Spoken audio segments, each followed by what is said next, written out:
Yes, you are. Hello, Ma. I'd like to hear a new beat on the request line.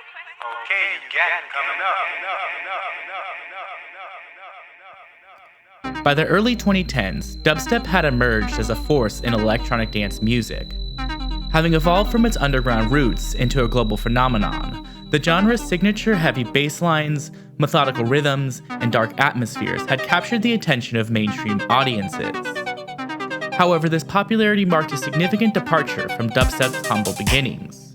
Originating in the underground rave scene of South London during the early 2000s, it had cultivated a devout fan base who cherished its authenticity and developed the scene into a cultural movement that thrived in the shadows of pirate radio stations and sweaty nightclubs.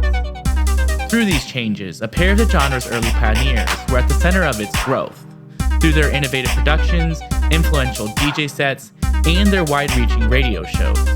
This is a story of beats, bass, and banter. This is the history of Skream and Benga.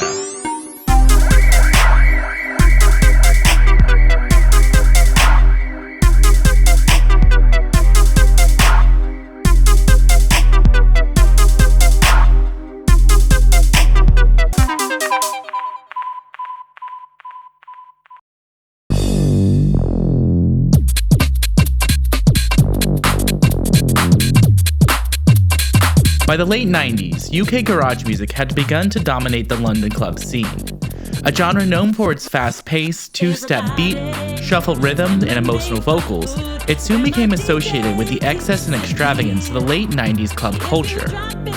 This extravagance was spurred on by economic optimism at the time. Low unemployment and fast economic growth had bolstered the United Kingdom's economy.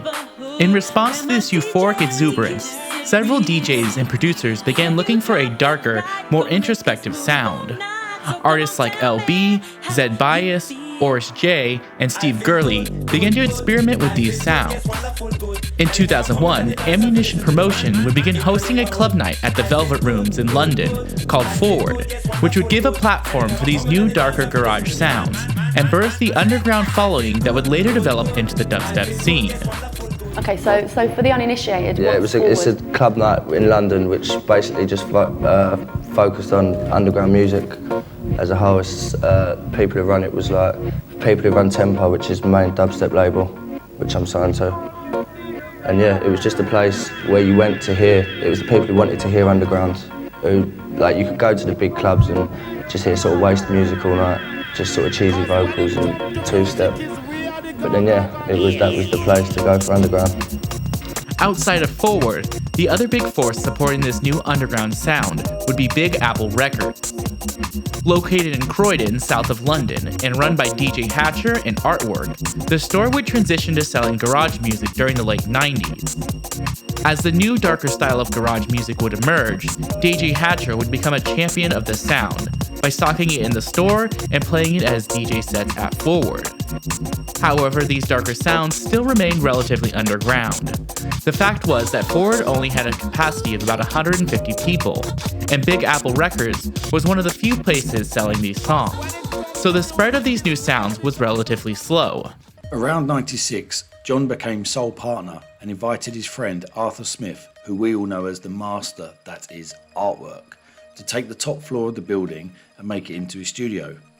Garage music exploded and the shop became extremely busy. John then employed a young DJ Hatcher to work alongside him in the shop, and Hatcher brought in many new customers and DJs who were playing on popular local pirate radio stations. The shop heavily contributed in setting the foundations for dubstep before it even existed, by heavily supporting and stocking the darker and deeper side of garage, in particular productions by Zed Bias, Wookie, Sounds of the Future, Oris J, Horsepower, LB and Groove Chronicles, plus many more.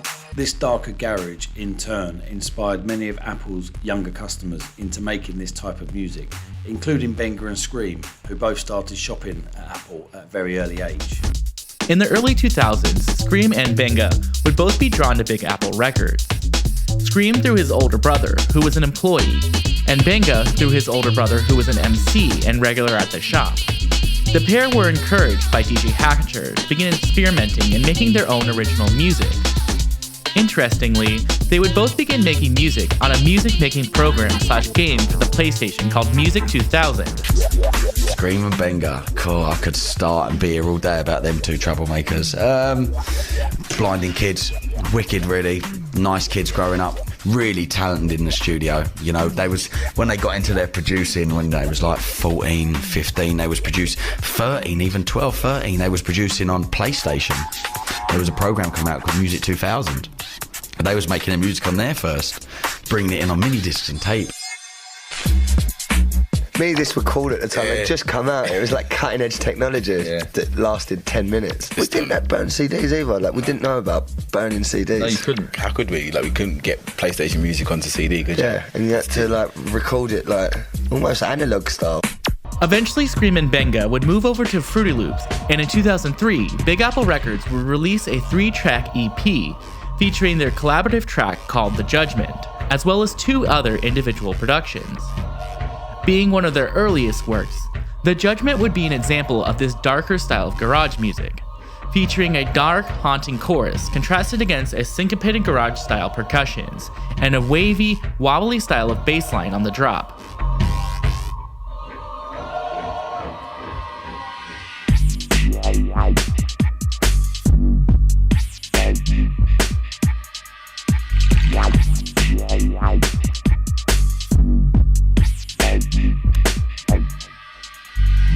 DJ Hatcher would begin promoting Skream and Benga's records in the store and incorporating their songs into his mixes at Forward.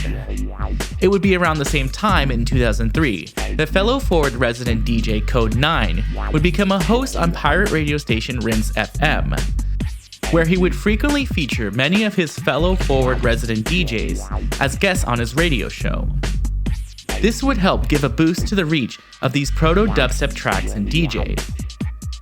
At the time, there was a lot of back and forth in the community around what this new style of music would be called. But in 2002, there was an article in Accelerate magazine that would popularize the term dubstep. Talking of names, the million-dollar question: how and when did dubstep become dubstep? I remember when people were still trying to kind of name it, like, because we had grime at the time as well, like, which was pretty much like stripped down instrumental garage. At the time, all the grime lot were kind of, everyone was trying to call it their own thing. So this is Esky, this is Sublow, no, it's 8-bar, it's all the same. For a while, it was called Raggage. You remember when I was calling it Raggage? And it was like when the first time I was looking on forums and online. Yeah, Raggage sounds like disease, doesn't it? I kept getting labelled forward beats because of the night forward. Forward is a night, it's not a sound, you know, like, but people were using the term forward beats a lot. And then I heard tech step because people were like, it's like techno, it's like 2-step. But that one didn't last very long. I remember sitting in a room actually when the word dubstep first got used ever. It was with a guy called Neil who used to co-run Ammunition actually with Sarah, and I remember they was talking about one of Benny Hill's tracks and they said it's kind of like 2-step innit, but it's like dub as well. It's kind of like dubstep. Like, and from that day onwards, anything that Benny Hill did was called dubstep. I think there was a definitive article in Accelerator magazine, an American mag, in 2002, where the sort of name dubstep was implanted in the psyche. So that was, I kind of became aware of it then. I remember chatting to people, and it's like, maybe we should have a better name than dubstep. It is a bit kind of bland.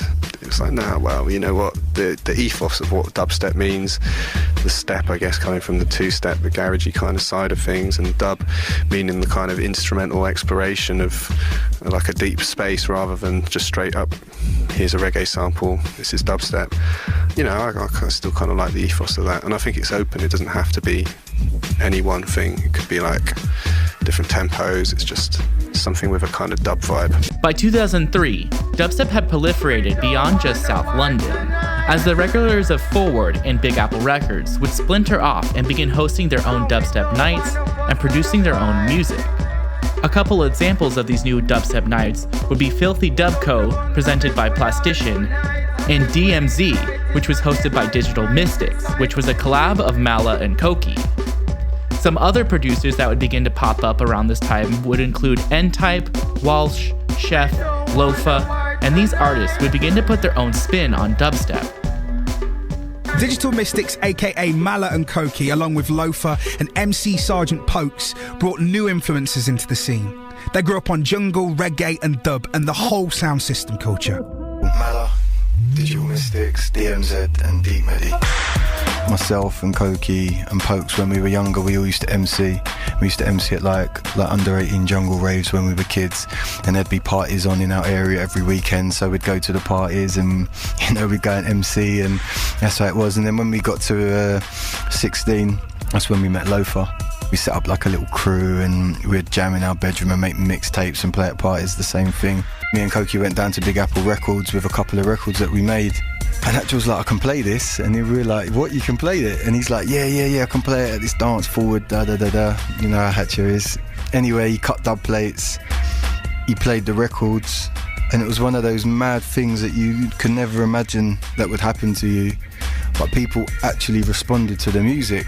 And it was very strange because I didn't think people would ever dance to the type of music that I was making because I didn't think it was dance music. I'd already done some other stuff in the music industry, and that was a massive eye-opener. I wasn't interested in signing any record deals with anybody or anything like that.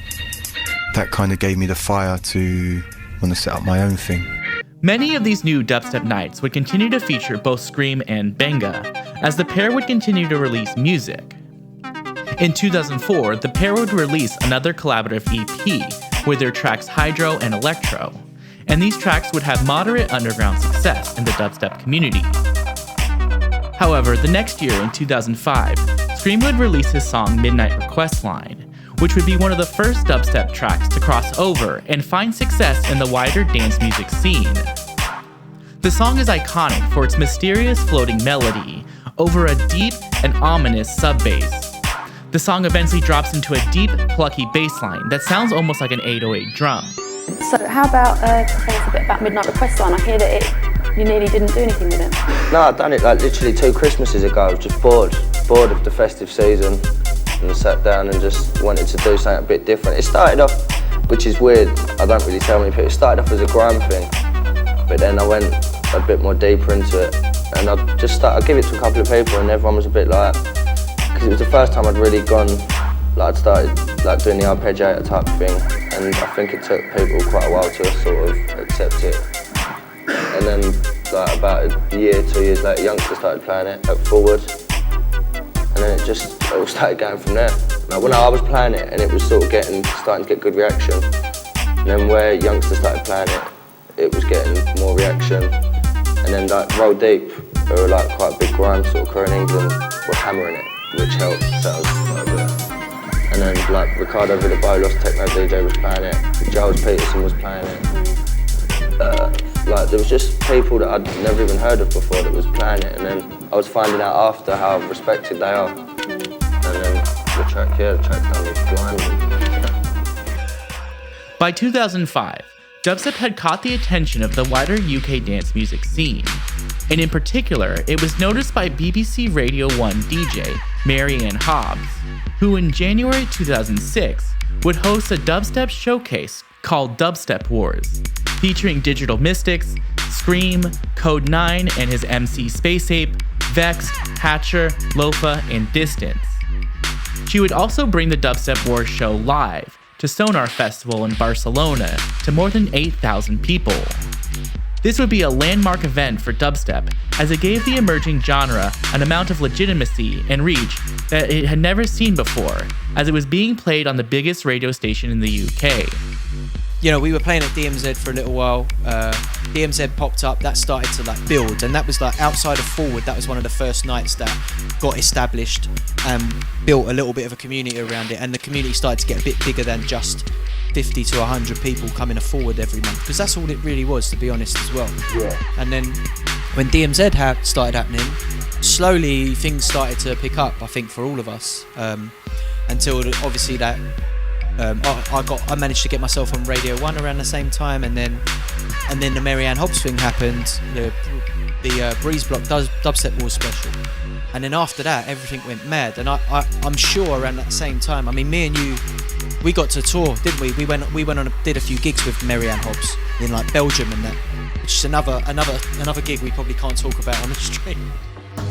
In March of 2006, the notoriety from Requestline and Dubstep Wars would get Skream invited to host his own show on Rinse FM called Stella Sessions. This show would help Skream's music and the music of his friends like Benga to reach a worldwide audience, as often these radio shows would be downloaded and shared across the internet on file sharing sites like Bear Files. Literally the way it has worked for the last year or so is there's a number of DJs on Rinse FM, and occasionally when things are working properly, that pirate station is streamed online. If it's not, people record it.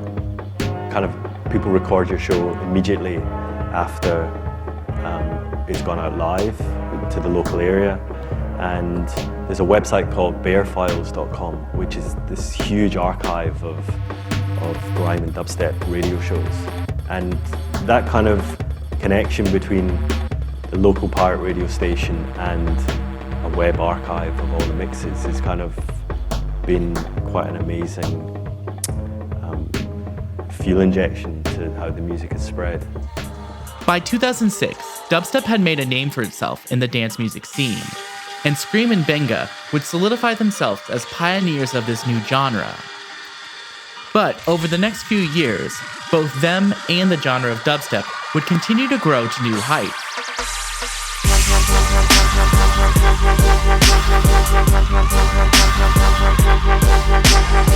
While Skream and Benga are traditionally known for their goofy friendship, when it came to their productions, there was a strong competitive drive between the two friends. For Benga, seeing the success of Midnight Requestline, he was motivated to take his own production skills to the next level. And in 2006, he would release a pair of EPs, as well as his first full-length album called New Step. Let's talk a bit about the competition between you and Skream, because I really love it. It was at Forward, and for me, this is how I recollect it. Talk me through it.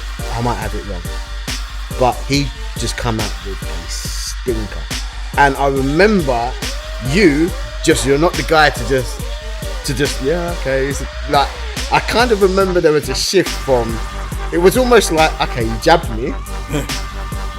Now we're gonna see. Yeah. Is that how you felt? No, it was. It was. I heard it and I was like, it wasn't just hearing the record. It was seeing the reactions. And I was like, no, I've got this. And I was building hard, just like, what can I do to further that? What can I do to better that? And I came out with some great records, because before that, I came out with a record called Flame, and I came out with this EP, and to me that EP to this day is one of my best bits of work.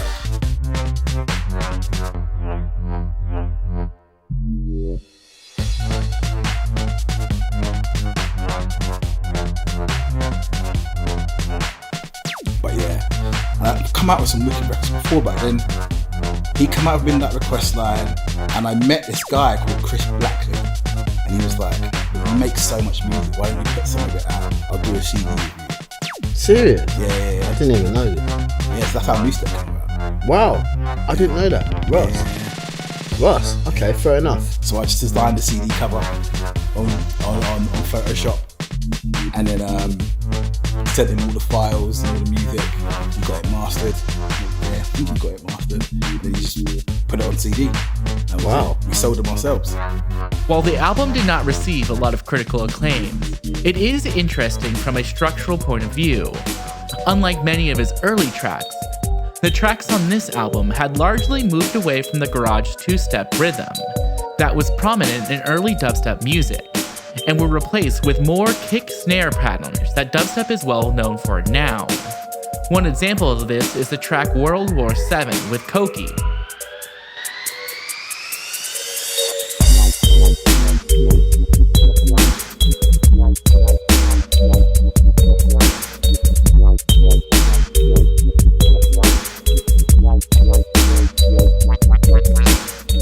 Skream, not wanting to be left behind, in 2006 would also release 2 EPs, as well as his first full-length album, which was self-titled Skream. Many of the songs on the album have strong traditional Jamaican dub influences, in songs like Blue Eyes, Auto Dub, and Check It. However, the song I would like to highlight is called Rotten, which shows how the sounds of dubstep were progressing. The song lulls you in with a flute lead before absolutely hammering you with a massive bass line just 30 seconds into the song, which is a big contrast to the more slow progression that the previous songs on the album had.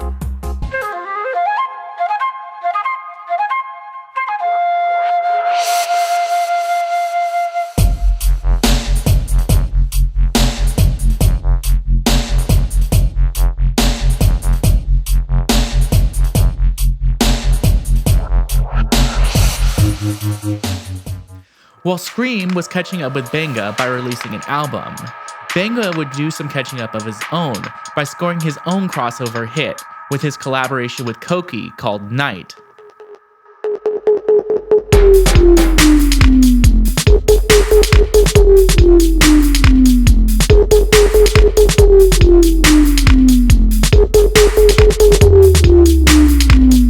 The song contrasts its dark tones with a catchy bleepy lead, and the drop builds on this catchy lead with a gritty bass line that follows the same note pattern.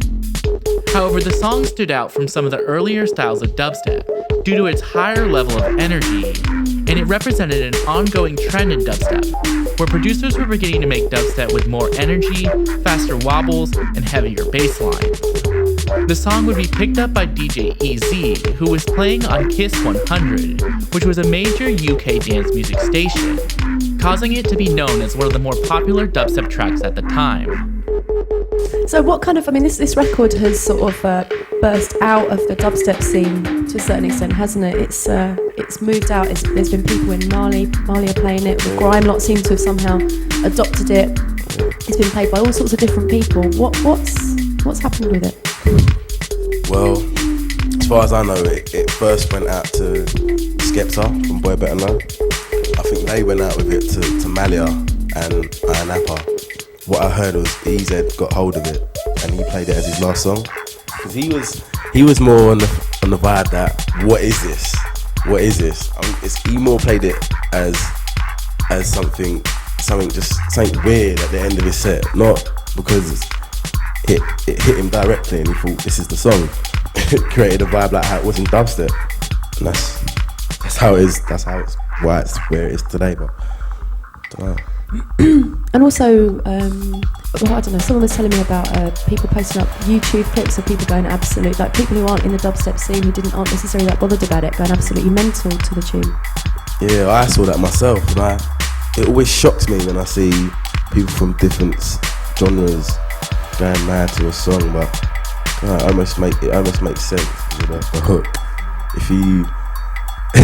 If I speak to you all afterwards, I think that's what you're going to be doing to me. It's going to be the little hook. It's catchy.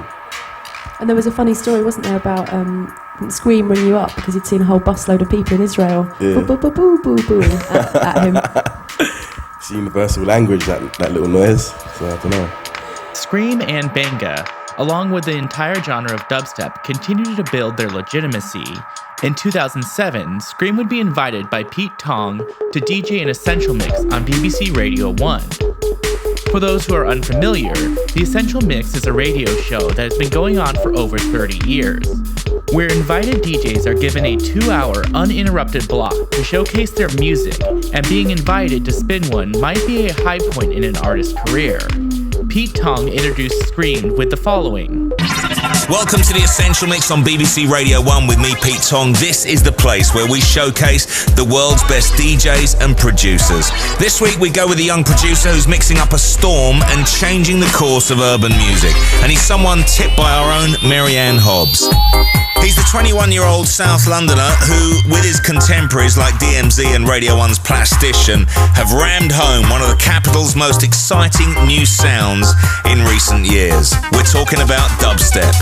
He brought out dubstep's biggest tune so far, Midnight Request Line, a track so heavy that when he played at Club Forward, the likes of Wiley and Roll Deep, who were in the crowd, flashed up their lighters out of respect. Please welcome, straight out of Croydon, one of the UK's most talented producers right now, Skream. Not to be outdone, only a few months later, Benga would be invited to spin an Essential Mix as well, and was introduced with the following. This week's Essential Mixer is probably the big name in UK dubstep at the moment, behind the most recognisable tune of the Mo, which you may have heard on Radio 1 in the daytime. It's called Night. He hails from Croydon in South London and is part of the Tempo record label, home to so many of dubstep's leading lights. We at Radio 1 think he's in for a rather successful year, with a debut album on the way called Diary of an Afro Warrior. So let's give it up for one of the UK's best homegrown producers, making his debut on Radio 1's Essential Mix. Please welcome Benga. Both mixes are a showcase of Skream and Benga's style, as well as the wider dubstep genre at the time. If you're interested in listening to more old-school dubstep, these two mixes are definitely worth a listen.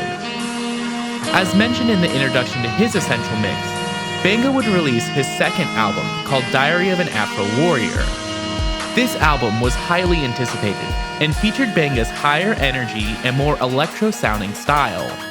A good example of this style is the track 26 Basslines, which starts with a shrill, buzzy lead before dropping into a wobbly bass line that morphs and changes over the length of the song.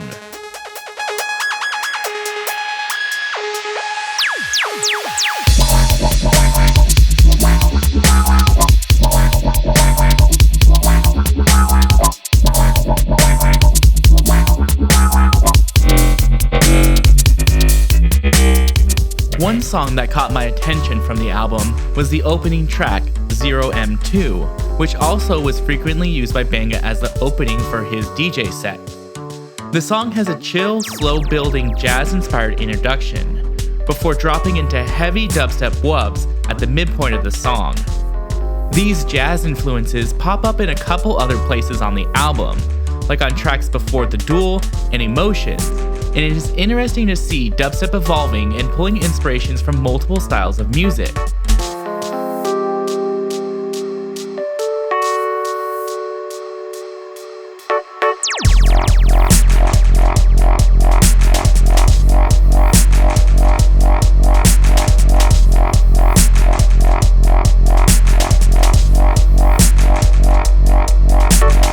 By 2008, dubstep had exploded outside of the underground rave scene of London and had spread across the globe. Skream and Benga were both playing in places across Europe, North America, and even Asia. And some of their biggest performances included festivals like Glastonbury, Global Gathering, and Shambhala. As well as the original dubstep pioneers, the genre had inspired a new generation of up-and-coming artists like Rusko, Excision, and 12th Planet to pop up across the globe and begin producing their own music. At the time, Benga was touring North America, and it wasn't just the USA that was feeding the scene. As we've said, dubstep was gaining a stronghold across the globe. Well, 2007 was kind of the starting point of it becoming a scene in the eyes of ordinary people, I guess. Shanghai in China was great. I played in Beijing as well, but specifically the Shanghai gig was just off the hook. People banging on the walls. You know, it's this cool little club in an old bomb shelter. It's called The Shelter, and you just go in and it's sort of like this tunnel. But the vibe was just thick. But there's always like one tune that switched people, and like as soon as you drop it, it's just like that's a good feeling. Almost every week we're in a completely different country. I mean, there's scenes everywhere in the world now. We've just got back from New York. We've been to Tel Aviv, Moscow, Slovenia, Holland, Spain, Portugal. Malo went to Japan. I've been really lucky. I've actually been to like 22 countries this year. And some of them places I've been like the first person to maybe go and play the sounds of people. As dubstep was becoming a force in the global dance music scene, Skream and Benga would use this new height of popularity as a jumping off point for some of the most successful tracks of their careers.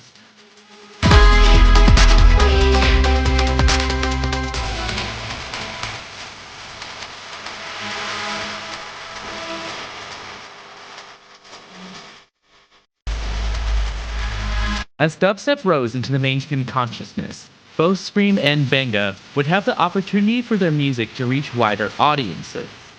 For Skream, in 2009, his remix of UK pop artist LaRue's song Into the Kill would catch the eyes of critics and the public. And one writer for The Guardian would note that the song revitalized the popularity of the original, helping push it to number 2 on the UK pop chart. The song opens with some ethereal chords before adding LaRue's heavily reverb vocals, and then eventually dropping into a cavernous bass line with little more than the chorus and a snare to accompany it.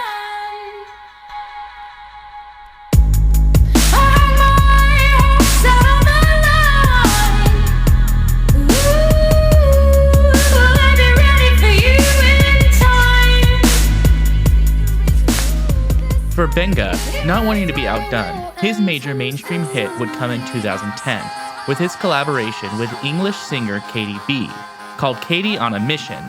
The song would go on to be one of the most successful UK dubstep tracks of all time, peaking at number 1 on the UK dance charts, and number 5 on the main UK singles chart. Benga does well to perfectly balance Katie B's floating and mysterious vocals over his signature gritty and fluxing bass line.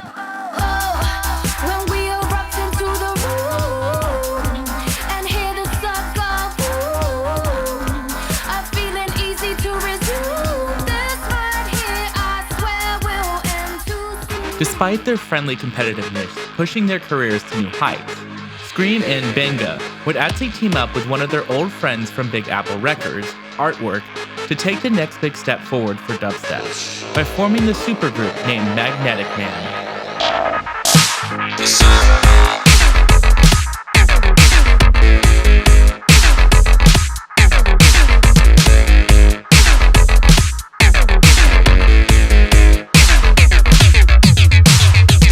Originally formed in 2007 as just Benga and Artwork to perform at Skream's birthday party, the group would begin to take things seriously when they received a $10,000 grant from the UK government's Art Council. And they would set up a short 10-date tour around Europe, climaxing at the 2008 edition of Roskilde Festival in Denmark to a crowd of 8,000 people. The group would take an interesting approach to their performances, as instead of a traditional DJ set, the group would perform their music live by splitting their tracks into 3 parts: synths, bass, and drums, with each member of the group performing one part. Man was originally Benga and Arthur. I wasn't a part of it. Oh right, I didn't know that. So on my birthday at Forward, they had this idea. They'd done What's Happening Is Everything Cool. Yeah. And then they done it the most ghetto, cheap fucking show. Like, so they done a back-to-back set behind a white sheet in Preston People. I remember that. And it was like, the problem was so you could only see their shadows. But the problem with that was Benga had a fucking massive afro. So they're behind a white sheet, and we could just see this afro, and it was like meant to be a top secret thing about who it was, and it was like, that was clearly Benga. We got a grant from the Arts Council.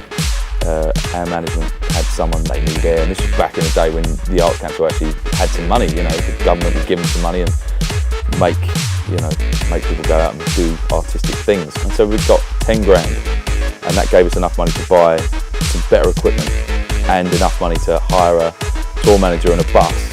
And we did a tour, and we did a tour, and then we got enough money from that to do another 2 years touring. So we toured for 3 years doing festivals, bigger and bigger festivals. After a couple of years of financially successful touring, the group would be approached by Columbia Records to produce an album. The group would get together for 3 months and would produce several of the album's singles before finishing the album separately. This album project would further add legitimacy to the dubstep scene, with the group getting to work with more mainstream British artists like Miss Dynamite, Katie B, and John Legend.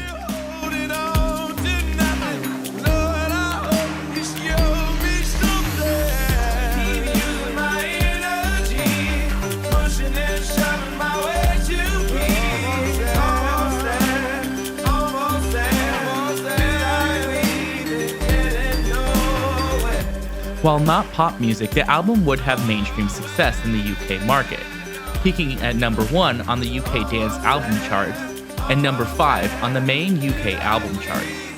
The biggest song off the album would be I Need Air, which would peak at number 3 on the UK dance charts and number 10 on the main UK music charts. By 2010, things were going great, and dubstep was bigger than ever. And then something terrible happened. Yes! Oh my god!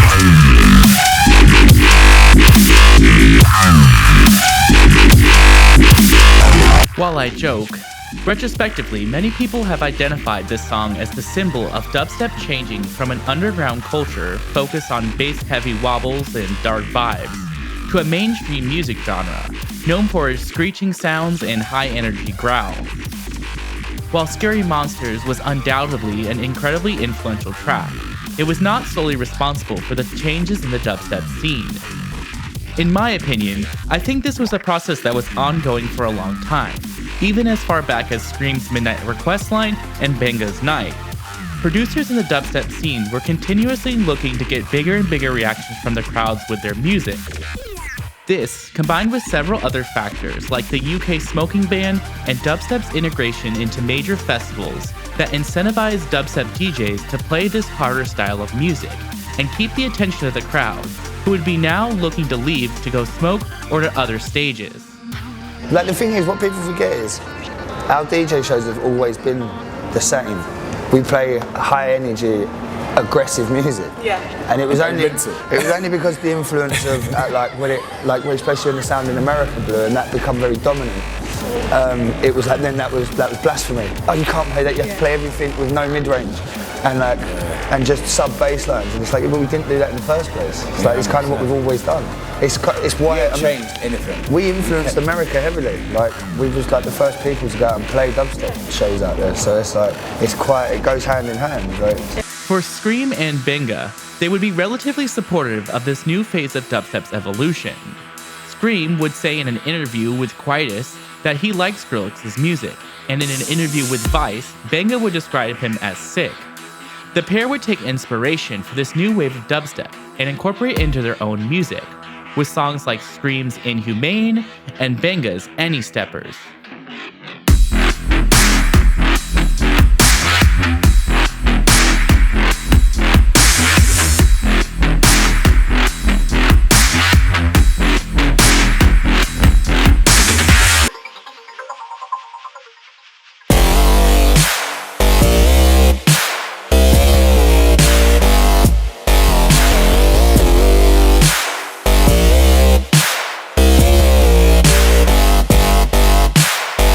The pair would also have continued success on the radio.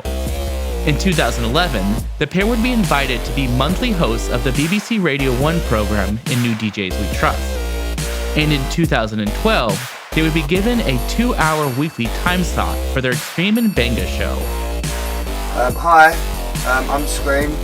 I'm Benga. And we're on Radio 1 this Thursday night, 9 till 10, after Zane Lowe. I think we should explain to them what it's about.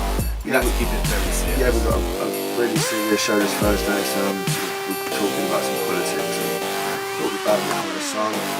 I still can't get my head around it. Yes, it's very confusing. But anyway, catch us Thursday night at Radio 1 in New DJs We Trust. Given the length of the time slot, the pair would have a lot of time to explore dubstep and other genres of bass music through their various segments. These would include things like the Slammer and Bangers mix, that would focus on the heavier side of dubstep, the history of bass in 100 tracks, where guests would highlight tracks that were influential to them and the wider dance music scene, their guest mix, where guests would be given an extended block of time to play their music and showcase their DJing skills, and the Garage Shoutouts, where Skream and Benga would read listeners' shoutouts with silly voices. So we've got a special one for you guys. We've got Goldie in for Garage Shoutouts. Oh gosh! Oh, yes, sir. I'd like to say a special shout to Michael Payload Hudson and big up Screams and Banger from Oklahoma City, Gwan. That's not it, right? Good old Oklahoma City, home of wheat and sheep. Okay, guys, let's get through this. Yeah. Yo, Start again.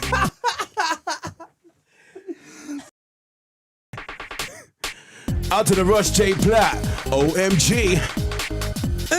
Curtis Allen, Norton Way, shout to the Letchworth car dealer, 1099. Get this card now. Hotel Harvey Merchant, shout out to the Ashford Dub crew, having a lovely day on FIFA.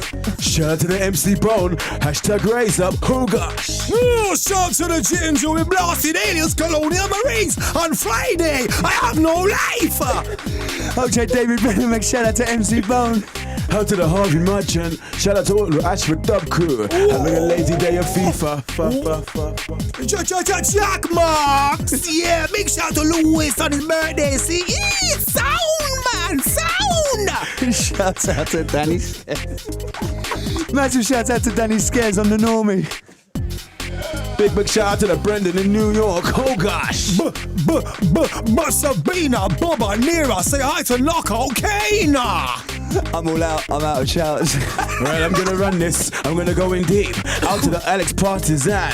Bless the Skream and Benga with holiday vibes included. Oh gosh. Oh, massive shout to me, the OG Goldie. Massive shout out to Tom Baselage, let the carnage ensue. Out to Jake Bridge. Shout out to all the Macclesfield dub scene crew. This one's me, this one's you. Oh gosh. Out to all the Loops Collective gang, all the D&B heads in Malaysia. We're just trying to live. Out to the Mr. Hewitt. Shout to the Lincoln Jump Up Massive. Brendan, New York, Brendan, come down right now. All I know is that I can't go. My head. Massive shout to Jack Bridge. Shout out the Macclesfield D&B scene, large. My head's hurting. I can't. I'm out. My ears are hurting. Goldie, thank you. Thank you very much. It's been lovely. Good. Peace. This is gonna be sick. While the early 2010s would be a period of rapid change for the dubstep scene, the following years would be equally as tumultuous for Skream and Benga. From day on, we just became tight and clicked up, and then.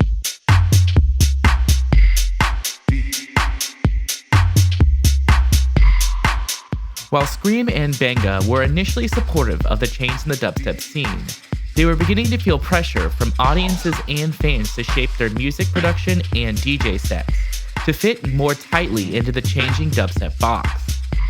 As I had previously mentioned, while they mostly made dubstep tracks, the pair had produced a broad variety of music while pulling from an even wider range of inspiration. But on a real tip, I think one of the key things about that is that at this moment in time, it's irrelevant. Yeah, it's really irrelevant. Do you know what I mean?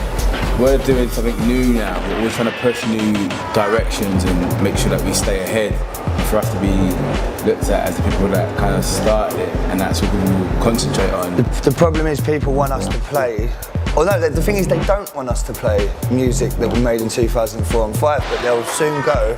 They'll want you to transition. They'll send you messages going, why didn't you play Midnight Request Line? It's like, because I made it like 7 years ago now. Yeah. Like sometimes I'll play it, I'll spin it for like a minute or something, but it's people like, if we went out and played all old stuff, the crowd wouldn't be feeling it. Like you'd have like a handful of boys at the front who would like it. And everyone else would be a bit like... It's funny, but we make music every day, so for us to like rinse all of our old stuff is hard. But there are a lot of like polarizing like reactions, because at the same time, like you said, they don't want you to be playing your old stuff, but they don't want you to completely transition away from what you're doing as well. Or what we've done.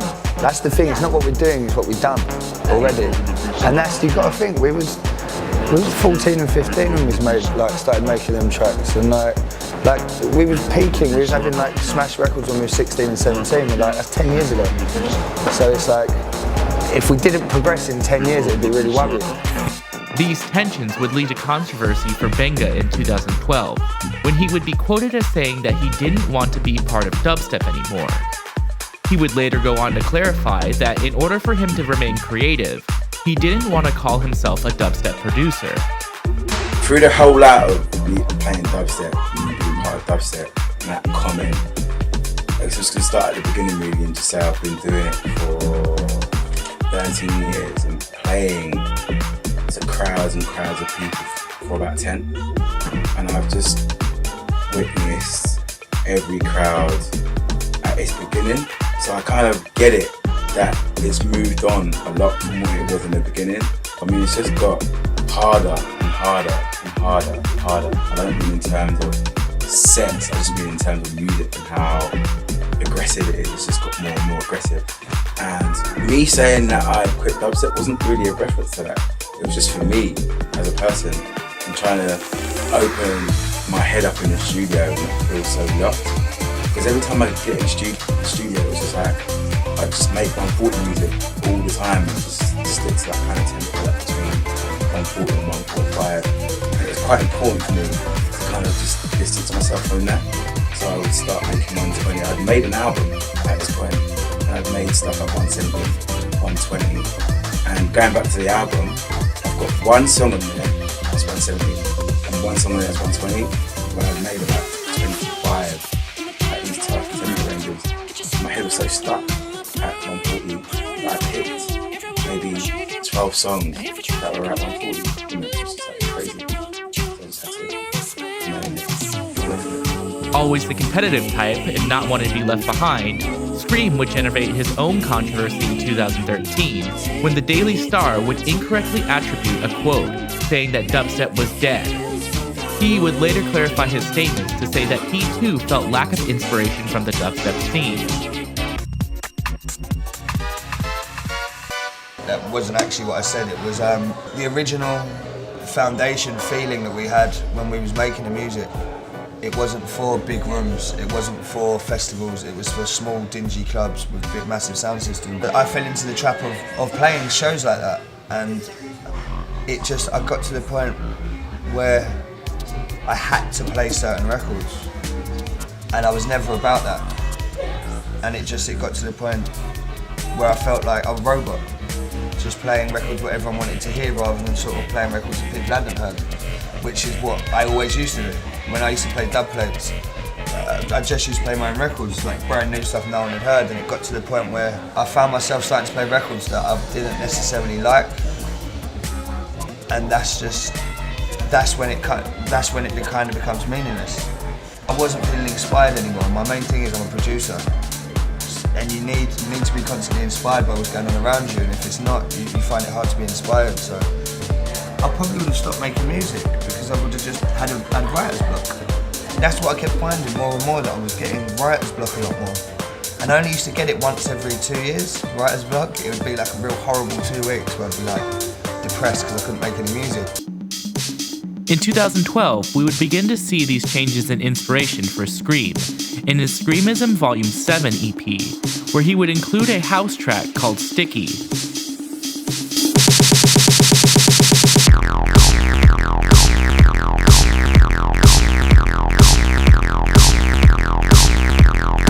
Skream would solidify this transition to house, techno, and disco music with a tweet in 2013, stating that all of his future sets would be focused on these genres, and he would be tapped by Pete Tong to launch this new focus on the 2013 edition of his Miami mix album called All Gone. On Benga's end, in 2013, he would release his third album called Chapter 2. This album would highlight Benga's desire to change his music, as he would look to incorporate a variety of featured artists like Kano, Sam Frank, and Charlie XCX. In my opinion, the album would still be largely dubstep focused, but its tracks would span a variety of different styles, from more vocal-focused tracks to more heavy instrumental ones, and will pull a lot of inspiration from the various features on the album. And then I signed a separate deal with Sony for Chapter 2. Gotcha. But that's what I really wanted. I really wanted to explode as an artist and show my potential. So I wanted to sign a record deal and put out an album and do more records with more artists, be more of an artist, be more of a personality. So obviously I lost weight. I signed a new deal with Sony separately outside of Magnetic Man. And the plan was just to find some artists and do an album full of features. Despite the success of this album, the following year in 2014, Benga would announce his retirement from music, stating that he wanted to focus on his family. However, as we would learn in the next year, in 2015, Benga was facing serious mental health struggles, as he was dealing with both bipolar disorder and schizophrenia, partially brought on due to touring and drug usage. With Benga retiring from music, Skream would continue his journey into house music. In 2014, he would transition the Skream and Benga show on BBC Radio 1, playing primarily techno, house, and disco music. And in 2015, he would end his Friday night show and would transition to be one of BBC's residents on Thursday night. Over the next several years, Skream would continue to release several tracks in this new style, and those would be picked up by some of the major house labels like Defected, Circo Loco, and Hot Creation.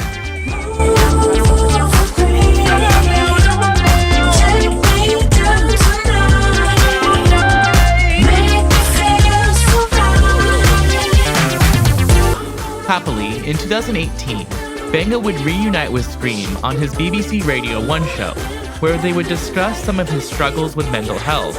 I'm very happy to be able to say this. I've got a good old friend in the studio with me. He goes by the name of Benga. Hello, hello, hello. How are you, mate? I'm alright, you? I'm good. You sing it? Yeah, I feel it. Tonight I feel it's one of the first nights in ages I haven't felt tired. Wicked. Yeah, which is always great. It's very easy to get tired, isn't it? It is. How you been, mate? Yeah, good. Writing a lot. I see and I hear.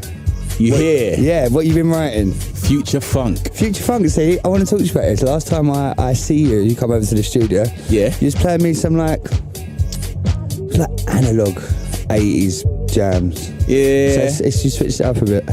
I feel like it's come from that. Yeah. It's taken me 2 years to kind of capture something that sounds fresh. Yeah, I know that feeling. Do you know how it is? Yeah, I know the struggle of getting there. I don't know how you've done it because you've been on the road though. I haven't, that's what I mean. But you know the struggle. So what's happening with in the world of Benga and are you back on it? Yeah. Yeah? Yeah, definitely. Can people see you out at any point? I know you did Red Rocks. I heard you did, well, I didn't even know you did Red Rocks. I just see a video of you at Red Rocks. Yeah. Again, I've got to take it easy because, I've had issues, but... Yeah. Other than that, I'm ready. I'm feeling excited about playing shows. So. It's wicked. You seem fresh. Seem the best I've seen you in a while. You're looking as good as ever. Are you saying I'm good looking, Oliver? I've always said you're good looking, Oliver. Live on air, you think I'm good looking? I've always said I think you're good looking. He's so smooth, isn't he? I know. You're smooth, you know that. Shout out to Chloe, she knows. I got to send a shout out. Can I do that? Yeah, of course you can, mate. Shout out to Nigel and shout out to Holly. No, you know who you are. Just Nigel and Holly. What do you mean? Well, I'm just saying it's just Nigel and Holly. Why are you going to put it on me like that? You've got a moment. You can just say anyone. Shout out to Emma. I like it. I like you being on it. I like the other side. It's like, yeah, I'm interviewing you. Oh, yeah? But you've been all good, though. Yeah, been really, really well. Yeah. I feel I'm going to take this opportunity to say, live on air, that I'm sorry that I went missing on you. all right, thank you. That's enough love. Love you. Well, anyway, listen, big up. It's always a pleasure to see you. You're not going nowhere. I'm pretty sure I'm dropping you home. All right, nice. Benga would also release a track called Psychosis that was largely inspired by the struggles that he was facing. However, it seems like he largely remained retired from producing new music.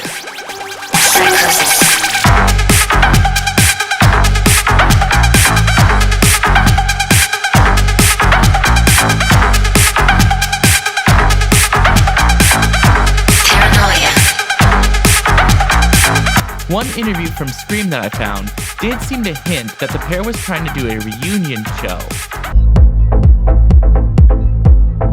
Possibly. Me and a certified legend of the 140 realm, we are talking about at some point doing a mad out of the blue pop-up party in like a 250, 300 cap in London. Literally like, we're trying to find the smallest venue we can do it in, not fucking a public toilet, but literally out of the blue. No money, loads of people will be gutted, but it's fuck it.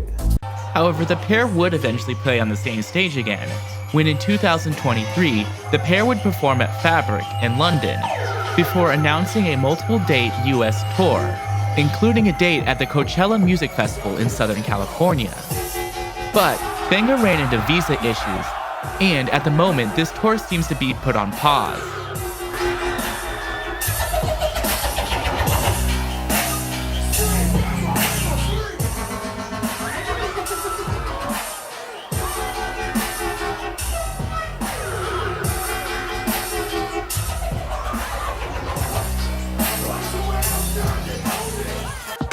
Also in 2023, Skream would release Skreamism Volume 8, which unlike the previous editions, was a full-length album.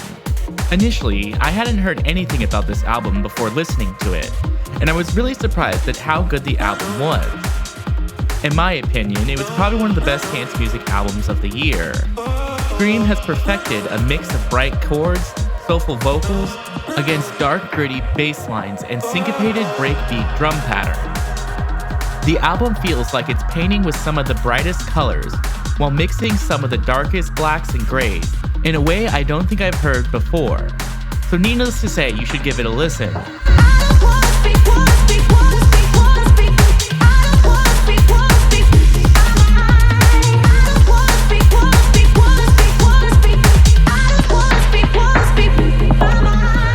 Finally, as a nice bookend to this video, Skream and Benga recently released a collaborative remix of Charlie XCX's band Dutch, and boy is it a banger. Anyone who's been waiting almost 10 years for Skream and Benga to return to dubstep will be pleased with this track's heavy growling bassline and dance floor smashing energy.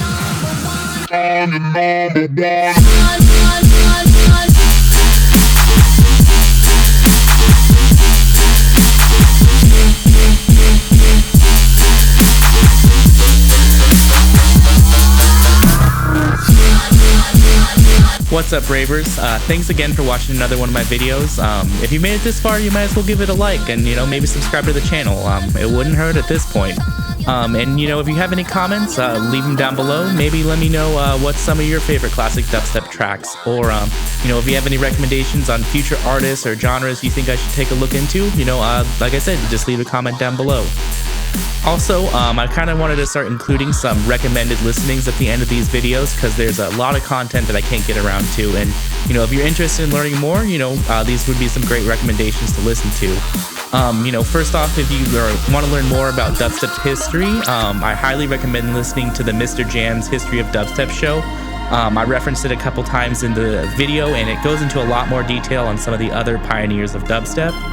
If you want to learn a little bit more about the artists that we covered here, I highly recommend the Red Bull Music's lecture series, where it goes into a lot of the inspirations these artists had, the music that they like to listen to, and it's often a lot of times a capture of what they're thinking at the time, and the music that they're making. So those were some amazing interviews there. And finally, if you're interested about learning more about Skream and Benga personally, and kind of hearing some fun tour stories and things like that, I recommend listening to Plastician's interview with Skream. They go into tour stories about, even one where they burnt down their tour bus in Chicago. So that one's definitely worth listening to. And then Benga's interview with his brother Alpine.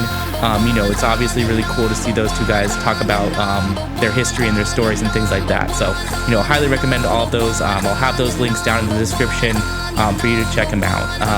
And besides that, thanks. I think I've yapped long enough. So, as always, guys, until next time, stay dancing.